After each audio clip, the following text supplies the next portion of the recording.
मध्य प्रदेश की राजनीति में बड़ा बदलाव देखने को मिल सकता है। एक स्टडी में दावा किया गया है कि भविष्य के परिसीमन के बाद राज्य की लोकसभा सीटें 29 से बढ़कर 44 हो सकती है, यानी करीब 15 नई सीटें जुड़ने की संभावना है। अगर ऐसा होता है तो प्रदेश की राजनीतिक तस्वीर पूरी तरह से बदल सकती है। प्रधानमंत्री के आर्थिक सलाहकार परिषद की एक स्टडी के अनुसार मध्य प्रदेश में बड़े संसदीय क्षेत्रों को विभाजित कर नई सीटें बनाई जा सकती है।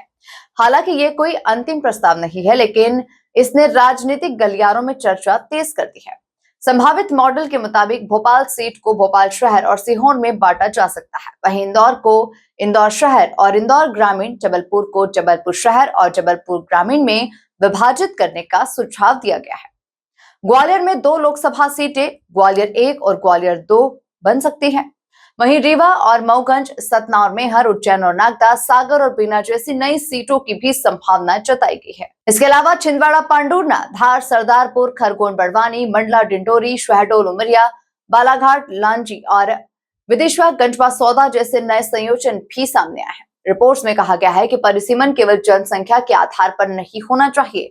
मतदाताओं की संख्या, भौगोलिक क्षेत्र, शहरीकरण और सामाजिक संतुलन जैसे कारकों को भी महत्व दिया जाना चाहिए, ताकि बेहतर प्रतिनिधित्व सुनिश्चित हो सके। अगर भविष्य में ये मॉडल लागू होता है तो मध्य प्रदेश की लोकसभा सीटों की संख्या में बड़ा इजाफा होगा और राष्ट्रीय राजनीति में प्रदेश का प्रभाव भी बढ़ सकता है। साथ ही कई नेताओं के राजनीतिक समीकरण और चुनावी रणनीतियां भी पूरी तरह से बदल सकती है। अब सबकी नजरें परिसीमन आयोग और केंद्र सरकार के अगले कदम पर टिकी हुई है।